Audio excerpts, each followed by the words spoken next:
Hello guys, welcome back. This Utkarsh Srivastava में। जैसा कि हमने पार्ट 3 में देखा था लोगों ने किस तरीके से पार्टिसिपेट किया था सिविल डिसोबीडियंस मूवमेंट में, पार्ट 4 यानी कि last part of the chapter में हम कवर करेंगे the limits of the civil disobedience.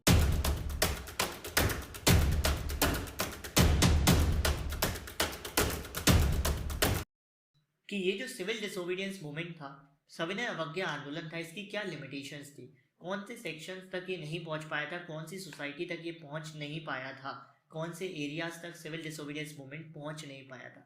तो बेसिकली हम स्टार्ट करते हैं हमारा topic the limitations of civil disobedience of movement. तो सबसे पहली लिमिटेशन थी कि एक सोसाइटी हुआ करती थी, एक पूरी कम्युनिटी हुआ करती थी जो खुद को अनटचेबल्स कहते थे, जो खुद को दलित कहते थे, ऑप्रेस्ड कहते थे। इन्होंने सिविल डिसोबीडियंस मूवमेंट में बिल्कुल भी कोई खास साथ नहीं दिया था, सपोर्ट नहीं किया था। ऐसा इसलिए था क्योंकि कांग्रेस को लगता था कि अगर वो इन दलित्स को सपोर्ट करने लग गए, इन अनटचेबल्स ऑप्रेस्ड पीपल को सपोर्ट करने लग गए, तो हो सकता है कि जो हाई कास्ट हिंदूज हैं, कांग्रेस के अंदर जो हाई कास्ट हिंदूज हैं और सनातनीज हैं, वो ऑफेंड हो सकते हैं। तो कांग्रेस ने इस डर से दलित्स को सपोर्ट नहीं किया और बदले में दलित ने भी सिविल डिसोबीडियंस मूवमेंट को सपोर्ट नहीं किया। लेकिन फिर आए महात्मा गांधी जी। इन्होंने पूरी डेफिनेशन बदली चीज़ों की। इन्होंने 1930s में बताया कि ये जो व्यवहार कांग्रेस कर रही है सरासर गलत है। देश तब तक आज़ाद नहीं हो सकता है जब तक हम इस अनटचेबिलिटी को नहीं मिटाएंगे, जब तक हम ये जो भेदभाव कर रहे हैं उसको भेदभाव करना बंद नहीं करेंगे। इन्होंने जो गांधी जी थे, इन्होंने जो दलित्स थे उनको सपोर्ट किया, उनको हरिजन बुलाया, उनको चिल्ड्रन ऑफ द गॉड बुलाया और उनके लिए सत्याग्रह भी किए, जिससे उनको टेम्पल्स में, स्कूल्स में, वेल्स में एंट्री मिल सके। उनको नॉर्मल राइट्स दिलाने की कोशिश की। साथ ही साथ गांधी जी ने टॉयलेट्स को भी क्लीन किया, जिससे वो सबको ये मैसेज पहुंचा सके कि कोई भी काम छोटा और बड़ा नहीं होता है, हमको दलित्स की भी रिस्पेक्ट करनी चाहिए। गांधी जी ने जो हाई कास्ट हिंदूज थे उनको बोला कि यार अपने दिल को थोड़ा नरम करो और ये जो तुम पाप कर रहे हो अनटचेबिलिटी का अपने छोटे भाई बहनों के साथ, दलित भाई बहनों के साथ, इस पाप को करना बंद करो। लेकिन कई जो दलित लीडर्स थे उनके दिमाग में कुछ और ही चल रहा था। उन्होंने कहा ये सब सत्याग्रह तो ठीक है, लेकिन एक परमानेंट सॉल्यूशन चाहिए। तो कई दलित लीडर्स एक परमानेंट सॉल्यूशन ढूंढ रहे थे जिससे वो अनटचेबिलिटी को प्रॉपर तरीके से मिटा सके और दलित को अपना अधिकार दिला सके। और उनको प्रॉपर सॉल्यूशन दिखा पॉलिटिकल सिचुएशन से, पॉलिटिक्स में उनको उनका प्रॉपर सॉल्यूशन दिखा। उन्होंने डिमांड किया कि उनको सेपरेट इलेक्टोरेट्स, सेपरेट सीट्स दी जाएं और कांग्रेस इन सेपरेट इलेक्टोरेट्स की डिमांड पर बिल्कुल भी एग्री नहीं कर रही थी। इसलिए जो दलित का पार्टिसिपेशन था सिविल डिसोबीडियंस मूवमेंट में बहुत लिमिटेड बना रहा। साथ ही साथ 1930 में डिप्रेस्ड क्लास एसोसिएशन को फॉर्म किया था बी आर अम्बेडकर जी ने, और साथ ही साथ बी आर अम्बेडकर जी का क्लैश हुआ था महात्मा गांधी जी के साथ सेकेंड राउंड टेबल कॉन्फ्रेंस पे। Actually B are Ambedkar ji ने राउंड टेबल कॉन्फ्रेंस में सेपरेट इलेक्टोरेट्स की डिमांड की थी फॉर द दलित्स, और गांधी जी को इससे बहुत गलत लगा था क्योंकि गांधी जी का मानना था कि अगर ऐसे सेपरेट इलेक्टोरेट्स मिलने शुरू हो गए सबको, तो इससे जो देश की यूनिफिकेशन है, देश को आज़ादी दिलाने की प्रोसेस है, देश के सब लोगों को एक साथ लाने की प्रोसेस है, वो स्लो डाउन हो जाएगी थोड़ा सा और उसमें टाइम लगने लगेगा। तो गांधी जी को ये चीज़ बहुत खटकने लगी थी कि इनको सेपरेट इलेक्टोरेट्स ने डिमांड की है। तो जो लॉर्ड इरविन थे उन्होंने तो इनकी डिमांड्स मान ली, इन्होंने कहा कि हम आपको सेपरेट इलेक्टोरेट्स देंगे। लेकिन जैसे तैसे बी आर अम्बेडकर जी ने गांधी जी की बात को समझा और फिर गांधी जी की बात पर एग्री किए कि गांधी जी आपका मानना सही है कि अगर सेपरेट इलेक्टोरेट सबको दे दिए गए तो इससे देश की आज़ादी दिलाने में और वक्त लग जाएगा। तो फिर गांधी जी और अम्बेडकर जी ने बातचीत हुई, फिर इनके बीच में एक समझौता हुआ जो हम कहते हैं पूना पैक्ट ऑफ सितंबर 1932। ये जो पूना पैक्ट था, पूना समझौता था, इसको पूना इसलिए कहा गया क्योंकि ये पूना जगह का नाम पूना था जहाँ पर ये समझौता साइन हुआ था। तो पूना पैक्ट ऑफ सितंबर 1932 साइन हुआ। इसमें अंबेडकर जी ने कहा कि हम अपनी सेपरेट इलेक्टोरेट्स की डिमांड को छोड़ देंगे, और गांधी जी ने और कांग्रेस के लीडर्स ने कहा अगर आप अपनी ये डिमांड को छोड़ दोगे तो हम जो दलित्स हैं, जो शेड्यूल्ड कास्ट हैं, उनको रिजर्वेशन देंगे सीट्स में, प्रोविंशियल और लेजिस्लेटिव काउंसिल्स के इलेक्शंस में। इससे दलित्स भी खुश थे और कांग्रेस भी खुश थी। लेकिन इन सब के बावजूद भी जो दलित्स थे, जो डिप्रेस क्लास थे, उनका जो पार्टिसिपेशन था सिविल डिसोबीडियंस मूवमेंट है वो बहुत ही ज़्यादा लिमिटेड बना रहा। तो पहली लिमिटेशन तो ये थी कि जो सिविल डिसोबीडियंस मूवमेंट था ये दलित्स तक नहीं पहुंच पाया था। दूसरी लिमिटेशन ये थी कि जो नॉन कॉपरेशन खिलाफत मूवमेंट हुआ था जिसमें गांधी जी ने हिंदू और मुस्लिम को साथ लेकर लड़ाई लड़ी थी, तो अब जो मुस्लिम्स थे ये नॉन कॉपरेशन मूवमेंट के साथ कांग्रेस से खफा हो चुके थे क्योंकि इनको लगा था कांग्रेस ने सही तरीके से इनकी डिमांड्स को नहीं उठाया है। साथ ही साथ ये जो मुस्लिम लोग थे ये देख रहे थे कि कांग्रेस ज़्यादा से ज़्यादा किन के साथ वक्त बिता रही है, किन के साथ एसोसिएट हो रही है, हिंदू कम्युनिटीज़ के साथ, हिंदू लीग्स के साथ एसोसिएट हो रही है, जैसे कि हिंदू महासभा। तो इनको कांग्रेस पार्टी से अलग अलग सा फील होने लगा था, और जितने इनके रिश्तों में खटास आती चली गई उतने ही खराब इनके रिश्ते भी होते चले गए। हिंदू मुस्लिम के रिश्ते और भी खराब होते चले गए, कांग्रेस और मुस्लिम के रिश्ते और भी खराब होते चले गए, और जितने रिश्ते खराब होते चले गए उतने ही फिर इनके बीच में लड़ाई झगड़े बढ़ गए। और जितने ज़्यादा झगड़े होते थे, जितने ज़्यादा दंगे होते थे हिंदू और मुस्लिम कम्युनिटीज़ के बीच में, उससे जो दरार थी हिंदू और मुस्लिम्स के बीच में वो और मोटी होती चली गई। लेकिन 1927 में एक पल को ऐसा लगा था कि जो कांग्रेस और मुस्लिम्स हैं ये वापस अलायंस बना सकते हैं, वापस एक साथ आ सकते हैं। लेकिन उसमें भी एक दिक्कत आ गई। मुस्लिम लीग के जो लीडर थे मोहम्मद अली जिन्ना, इन्होंने भी एक वैसी ही डिमांड रख दी जैसी दलित लोगों ने रखी थी। इन्होंने भी बोला कि हम अपनी सेपरेट इलेक्टोरेट्स की डिमांड को छोड़ देंगे अगर हमको सेंट्रल असेंबली में रिजर्वेशन ऑफ सीट्स दिया जाए, साथ ही साथ वहाँ पर भी सीट्स मिले जहाँ पर मुस्लिम डोमिनेटेड एरिया है। तो फिर यहाँ पर टेंशन शुरू हो गई कांग्रेस और मुस्लिम्स के बीच में, क्योंकि कांग्रेस भी नहीं चाहती थी मुस्लिम्स को ये चीज़ें देना। लेकिन फिर भी एक पल पे सबको लग रहा था कि हो सकता है अब इनके बीच में अलायंस हो जाएगी, कॉम्प्रोमाइज़ हो जाएगी। लेकिन ये सारी जो उम्मीद थी ये सारी खत्म हो गई 1928 में, जब ऑल इंडिया पार्टी कॉन्फ्रेंस में हिंदू महासभा के एक मेंबर एम.आर. जयकर ने स्ट्रांगली अपोज किया जो मुस्लिम्स थे उनकी डिमांड्स को। जो एम.आर. जयकर थे उन्होंने 1928 में बहुत ही स्ट्रांगली अपोज किया था मुस्लिम्स की डिमांड्स को, और फिर इसीलिए जो जितने भी चांसेस थे, पॉसिबिलिटीज़ थी कांग्रेस और मुस्लिम के साथ आने के, वो सारी पॉसिबिलिटीज़ खत्म हो गई। और इसीलिए जो मुस्लिम्स थे, जब वो उनका जो मूवमेंट शुरू हुआ सिविल डिसोबीडियंस मूवमेंट, तो उन्होंने इतना कुछ खास पार्टिसिपेशन नहीं किया था, क्योंकि हिंदू और मुस्लिम में उस टाइम पर बहुत ज़्यादा दरार आ चुकी थी। कांग्रेस और मुस्लिम कम्युनिटीज़ भी एक दूसरे से अलग हो चुकी थी। साथ ही साथ मुस्लिम्स को ये भी लगने लगा था कि कांग्रेस अब इतना ज़्यादा हिंदू को सपोर्ट कर रही है, कहीं ऐसा ना होगा जो मुस्लिम का जो कल्चर है वो कहीं दब ना जाए। और उनको ये भी फील आने लगा था कि अब वो माइनॉरिटीज़ में आने लगे हैं, तो इसीलिए जो मुस्लिम्स थे वो सिविल डिसोबीडियंस मूवमेंट से दूरी बनाए रहे। तो लिमिटेशन क्या थी सिविल डिसोबीडियंस मूवमेंट की? दो लिमिटेशन थी। पहला, जो दलित सेक्शन था उन्होंने पार्टिसिपेट नहीं किया। दूसरा, जो मुस्लिम सेक्शन था उन्होंने भी पार्टिसिपेट नहीं किया। तो ये तो थी लिमिटेशंस, और सिविल डिसोबीडियंस मूवमेंट को यहाँ पर हम करते हैं ख़त्म। हमारा सिविल डिसोबीडियंस मूवमेंट हो जाता है ख़त्म। अब देखते हैं हमारा न्यू टॉपिक और इस चैप्टर का last topic, the sense of collective belonging. अब जो हमारा टॉपिक है the sense of collective belonging, उसका सिंपल मतलब है कि कैसे लोगों को ये रियलाइज़ कराया गया कि वो सब एक साथ हैं, उन सब के अंदर कोई ना कोई समानता है, इसलिए वो एक साथ हैं।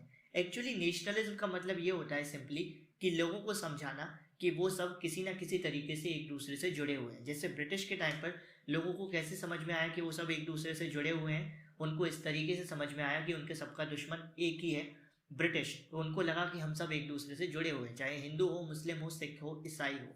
लेकिन ये काम इतना आसान नहीं था। जो नेशनल लीडर्स थे उनको ये नेशनलिज्म की फीलिंग पूरे देश में फैलाना बहुत ही मुश्किल काम लग रहा था, और ये मुश्किल काम था भी, क्योंकि उस टाइम पर लोग इतने पढ़े लिखे भी नहीं होते थे कि आपने न्यूज़पेपर में पब्लिश करा दिया नेशनलिज्म पर आर्टिकल और लोगों ने पढ़ लिया और लोगों के अंदर फीलिंग्स आ गई। तो ये बहुत डिफिकल्ट काम था। अब आपने नेशनलिज्म इन यूरोप चैप्टर में देखा होगा कि किस तरीके से हम लोग कंट्रीज को एज अ डायग्राम रिप्रेजेंट करते थे। कैसे जो फ्रांस था उसको as a diagram, female diagram represent किया गया था। उस फीमेल डायग्राम में कुछ सिंबल्स थे, कुछ हीरो के सिंबल्स थे, कुछ स्पिरिट के सिंबल थे, प्रिजन तोड़ने के सिंबल थे, फ्रीडम के सिंबल थे। वही कॉन्सेप्ट हमारे इंडिया में भी अपनाया गया। हमारे इंडिया में भी नेशनलिज्म की फीलिंग को फैलाने के लिए हमने सिंबल्स, डायग्राम्स बनाना शुरू किया। सबसे पहला अटेम्प्ट किया था बंकिम चंद्र चट्टोपाध्याय ने। सबसे पहले उन्होंने एक भारत माता की इमेज बनाई, और उस भारत माता की इमेज के बाद उन्होंने फिर 1870s में एक गीत भी लिखा देश में राष्ट्रवाद की फीलिंग को और बढ़ाने के लिए, जिस गीत का नाम था वंदे मातरम। और ये वंदे मातरम गीत इतना पॉपुलर हुआ कि ये उनकी नोवेल आनंद मठ में भी इंक्लूड हो गया। और साथ ही साथ जब बंगाल में स्वदेशी मूवमेंट हो रहा था तो उसमें वंदे मातरम को बहुत ज़्यादा गाया गया था। बंकिम चंद्र चट्टोपाध्याय से इंस्पायर होकर अवेंद्रनाथ टैगोर ने भी एक भारत माता की इमेज बनाई, और वो इमेज बहुत ज़्यादा पॉपुलर हुई। जो अवेंद्रनाथ टैगोर ने इमेज बनाई थी, उस इमेज में भारत माता को रिप्रेजेंट किया गया था एज अ काम, कंपोज, डिवाइन एंड स्पिरिचुअल। यानी कि बताया गया था कि जो भारत माता है वो काम है, कंपोज है, डिवाइन है और स्पिरिचुअल है। यानी कि सिंपली जो भारत के नागरिक हैं वो काम है, कंपोज हैं, डिवाइन है और स्पिरिचुअल है। और ये जो ट्रेडिशन था, ये जो ट्रेंड था देश को रिप्रेजेंट करना with the help of diagrams, with the help of figure, ये और भी बढ़ता चला गया। तो जैसे जैसे अलग अलग न्यूज़पेपर्स, अलग अलग मैगजीन्स में भारत माता की इमेज पोर्ट्रे होती चली गई, उसी तरीके से जो भारत माता की इमेज थी वो पॉपुलर होती भी चली गई और सब लोगों ने भारत माता की इमेज को अपने एक अलग तरीके से देखा। क्योंकि भारत माता की इमेज, जब आप किसी देश को किसी इमेज के थ्रू, किसी डायग्राम के थ्रू रिप्रेजेंट करते हो, तो बहुत ज़रूरी है ये याद रखना कि आप उस डायग्राम में क्या बना रहे हो। आप कुछ भी उल जलूल नहीं बना सकते, आपको बहुत ही ध्यान से बनाना पड़ेगा, क्योंकि उस डायग्राम को देखकर जो देश के लोग हैं वो मोटिवेट होने वाले हैं, उनके अंदर नेशनलिज्म की फीलिंग आने वाली है। तो एक तो तरीका था कंट्री को रिप्रेजेंट करना with the help of diagram, बताना लोगों को कि हमारा एक देश कैसा दिखना चाहिए, देश के नागरिक कैसे होने चाहिए। दूसरा तरीका था with the help of folklores, folk tales. Actually हमारे इंडिया में लोकगीत और लोक कथाएं बहुत चलन में थी, बहुत ज़्यादा पॉपुलर थी। आज के टाइम पर भी अगर आप अभी यूट्यूब पे सर्च करोगे बुंदेलखंडी लोकगीत, राजस्थानी लोक कथाएं, तो आपको बहुत सारी लोकगीत और लोक कथाएं सुनने को मिलेगी। पहले के टाइम पर तो ऐसा होता नहीं था, बॉलीवुड के गाने, हॉलीवुड के गाने, टॉलीवुड के गाने, पहले के टाइम पर लोकगीत और लोक कथाएं ही पॉपुलर हुआ करती थी। तो जो नेशनल लीडर्स थे, इन्होंने इसको एक पॉजिटिव चीज़ की तरह देखा कि हम लोकगीत लोक कथाओं की मदद से भी राष्ट्रवाद की फीलिंग को, देश प्रेम की फीलिंग को स्प्रेड कर सकते हैं। तो इन्होंने बेसिकली डिसाइड किया कि हम क्या करेंगे इसकी मदद से, यानी कि लोकगीत और लोक कथाओं की मदद से नेशनलिज्म की फीलिंग को स्प्रेड करेंगे। इसके लिए इन्होंने लोकगीत और लोक कथाओं को जोड़ना शुरू किया। और कई लोग तो ये भी मानने लगे थे कि अगर हम अपनी संस्कृति को, अपने कल्चर को आगे बढ़ाना चाहते हैं, लोगों तक पहुंचाना चाहते हैं, तो इन लोकगीत और लोक कथाओं को जोड़ना बहुत ज़रूरी है। बंगाल में रविंद्रनाथ टैगोर जी ने भी लोकगीत, लोक कथाएं, बैलाड्स, बार्ड्स, इन सब चीज़ों को जोड़ना शुरू किया। नतेशा शास्त्री ने अपनी एक मैसिव 4 वॉल्यूम कलेक्शन रिलीज की, जिसमें उन्होंने सिर्फ फोक लोर्स, सिर्फ लोक कथाएं ही लिखी थी, और उसका टाइटल था उस मैसिव 4 वॉल्यूम कलेक्शन का द फोक लोर ऑफ सदर्न इंडिया, जिसमें उन्होंने सिर्फ तमिल की फोक लोर यानी कि तमिल की लोक कथाएं ही लिखी थी। यानी कि आप सोचो उन्होंने कितना एफर्ट किया होगा इस चीज़ को लेकर। नतेशा शास्त्री का तो ये भी मानना था कि जो फोकलोर है, लोक कथाएं हैं, इनको नेशनल लिटरेचर घोषित कर देना चाहिए।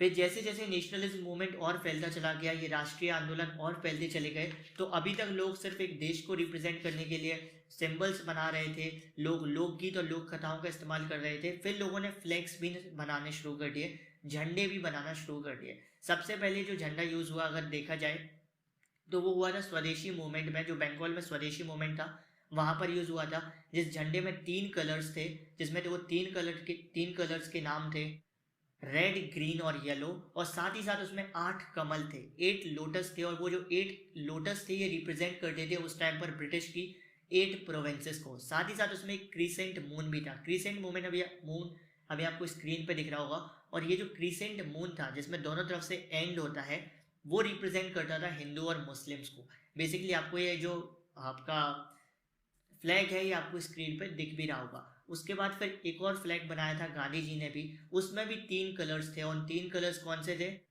Red, green and white. और इस फ्लैग के अंदर बीच में एक चरखा भी था, जिसका जो रिप्रेजेंट करता था सेल्फ हेल्प को, आत्मनिर्भरता को, स्वयं की मदद करने को। तो जैसे जैसे नेशनलिस्ट मूवमेंट फैलते गए, अलग अलग तरीके यूज होते चले गए। किस चीज़ के लिए? नेशनलिस्ट की फीलिंग को, नेशनलिज्म की फीलिंग को फैलाने के लिए। एक और भी तरीका था, देखो सिंपल है, जब भी आप किसी सिचुएशन को देखते हो तो आपके पास 2 तरीके हैं उसे देखने के। पहला उसकी पॉजिटिव साइड देखो, नेगेटिव, या फिर उसकी नेगेटिव साइड देखो। तो लोगों ने क्या किया, अब उन्होंने हिस्ट्री को पॉजिटिवली देखना शुरू कर दिया था। तो जो लोग थे उन्होंने आर्ग्यू किया, उन्होंने सबको बोला कि जो ब्रिटिश हैं ये हमारी हिस्ट्री को गलत तरीके से देखते हैं, हमको हमारी हिस्ट्री को री इंटरप्रेट करना है, एक अलग तरीके से देखना है। तो लोगों ने कहा ये ब्रिटिश हमको हिस्ट्री में देखते हैं और कहते हैं कि हम जो भारतीय लोग थे वो बैकवर्ड थे, वो प्रिमिटिव थे, वो लोग गरीब थे, उनको देश चलाना नहीं आता था। तो जो लोगों ने कहा कि हम ये हिस्ट्री नहीं देखेंगे, हम हमारी हिस्ट्री की पॉजिटिव साइड देखेंगे। तो लोगों ने देखना शुरू किया कि माना कि ये लोग हम पर शासन कर रहे थे, माना कि हम लोग आज़ाद नहीं थे, लेकिन फिर भी हमारे देश के लोगों ने कुछ बहुत बड़ी बड़ी डिस्कवरीज की। जीरो का आविष्कार हमारे देश से हुआ। तो जो लोग थे इन्होंने कहा कि हमको अपने देश की नेगेटिव साइड हिस्ट्री नहीं देखनी है, पॉजिटिव साइड वाली हिस्ट्री देखनी है, और उस हिस्ट्री को पढ़कर हमको गर्व महसूस करना है, और उसकी मदद से भी हम नेशनलिज्म की फीलिंग को स्प्रेड कर सकते हैं। और धीरे धीरे ये जो मूवमेंट थे ये बढ़ते चले गए, ये तरीके भी बढ़ते चले गए। लेकिन जैसे जैसे तरीके बढ़ते चले गए कि इस तरीके से नेशनलिज्म की फीलिंग को बढ़ाया जाए, उस तरीके से तो उसके साथ साथ प्रॉब्लम्स भी क्रिएट होती चली गई। क्योंकि अगर अभी आपने देखा होगा ये जितने भी तरीके थे उन सब में कहीं ना कहीं हिंदू रिलीजन आपको दिख रहा होगा। भारत माता की इमेज में हिंदू कल्चर आया, उसके बाद जो फ्लैग्स बनाए गए उसमें भी हिंदू कल्चर से रिलेटेड 3-4 चीज़ें आई, जो लोकगीत लोक कथाएं हैं इसमें भी हिंदू कल्चर आ गया। तो जो दूसरी कम्युनिटीज़ थी उनको फिर ऐसा लगने लगा था कि इतना हिंदू हिंदू कल्चर आ गया था, दूसरी कम्युनिटीज़ को ऐसा लगा था कि उनको इग्नोर किया जा रहा है। तो ऐसा नहीं है कि ये सब चीज़ें बहुत ही, देखो हर चीज़ में प्रॉब्लम्स तो आती हैं ना। तो उसी तरीके से जब देश में नेशनलिज्म की फीलिंग स्प्रेड करने की कोशिश की, राष्ट्रवाद की फीलिंग फैलाने की कोशिश की, तो उसमें भी कई प्रॉब्लम्स आई, लेकिन वो प्रॉब्लम धीरे धीरे सॉर्ट आउट होती चली गई। तो ठीक है, अब हमारा ये चैप्टर खत्म होता है। सिंपली इस चैप्टर का कंक्लूजन क्या था कि ब्रिटिश वालों ने दिलाया भारत वालों को गुस्सा, बदले में भारत वालों ने लिया बदला। सिंपल है। इसके बाद एक और मोमेंट हुआ था, सिविल डिसोबीडियंस मूवमेंट के बाद 10 साल के बाद तो हमारा देश आज़ाद हो गया था, 10-15 साल के बाद, है ना। तो ब्रिटिश वालों ने दिलाया भारत को गुस्सा और फिर भारत वालों को आया गुस्सा, तो भारत वालों ने क्या किया, ब्रिटिश का काम तमाम कर दिया। सिंपल कंक्लूजन है। यहाँ खत्म होता है हमारा chapter nationalism in India. And मिलते हैं हमारी नेक्स्ट वीडियो में जिसमें हम हमारी नोट्स को रिलीज करेंगे for class 10 nationalism in India. तब तक के लिए इस चैप्टर को एक बार रीड करो, वीडियो को लाइक करो, शेयर करो। All the best everyone.